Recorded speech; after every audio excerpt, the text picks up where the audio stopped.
C'est jour de budget aujourd'hui à Québec et les attentes sont grandes sur la Côte-Nord où les élus espèrent que le ministre des Finances aura pensé à eux. Parmi les priorités régionales, il y a l'agrandissement et la modernisation de l'hôpital de Sept-Îles. Le projet est bloqué à l'étape de planification au Programme québécois d'infrastructure. Les élus espèrent l'octroi de fonds pour faire bouger les choses. L'industrie forestière veut aussi un soutien plus important du gouvernement. Le contexte économique nuit aux séries dont certaines ont fermé leurs portes pour une durée indéterminée sur la Côte-Nord. Des appuis aux traverses, au logement, à la culture sont aussi réclamés. Est-ce que la Côte-Nord va pouvoir tirer son épingle du jeu? Fin du suspense à 16 h. Le président de Codelo et de l'OMH de Sept-Îles, Guy Berthe, se défend après un appel à sa démission. C'est Louisette Doiron-Cateau, une membre du CA, qui réclame son départ.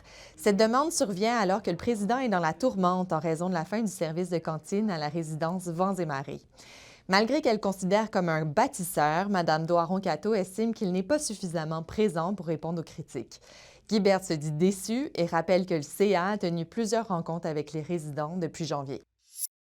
Dans la cuisine se trouvaient ma tante et ma grand-mère. Néanmoins, ma grand-mère ne comptait quasiment plus parmi les personnes.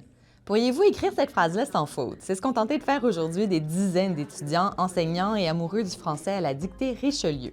L'activité qui s'est passée au cégep de Sept-Îles était une façon ludique de valoriser et d'améliorer ses compétences en français.